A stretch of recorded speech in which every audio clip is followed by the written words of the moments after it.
going to ဘာကွာတာလဲဒီ comment ပိုင်ရှင်လေးရဲ့မိကုံကိုဖြည့်ပေးရင်းနဲ့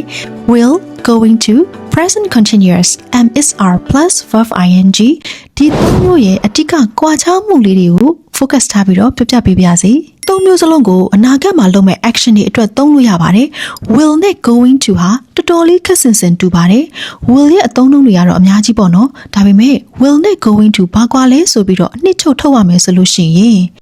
will ကိုပြောနေရင်တန်လန်းရုတ်တရက်ဆုံးဖြတ်လိုက်တဲ့အခါမျိုးမှာသုံးပါတယ်ဥပမာရေခဲမုတ်ဆိုင်မှာကိုက order မှာမယ် what do you want ကိုက menu ကိုကြည့်ပြီးတော့စဉ်းစားမယ် I'll have a chocolate ice cream ပြောနေရင်တထိုင်နဲ့ဆုံးဖြတ်လိုက်တဲ့ I will have အဲ့ဒီအချိန်မှာတငယ်ချင်းကဘေးကိုရောက်လာမယ် Hey what did you order မင်းဘာမှာထားလဲ I'm going to have a chocolate ice cream I am going to have chocolate ရေခဲမုတ်စားဖို့တေချာသွားပြီမှားထားတာတေချာသွားပြီ intention ရှိသွားတာဖြစ်တဲ့အတွက် I will have လို့သုံးလို့မရတော့ဘူး I am going to have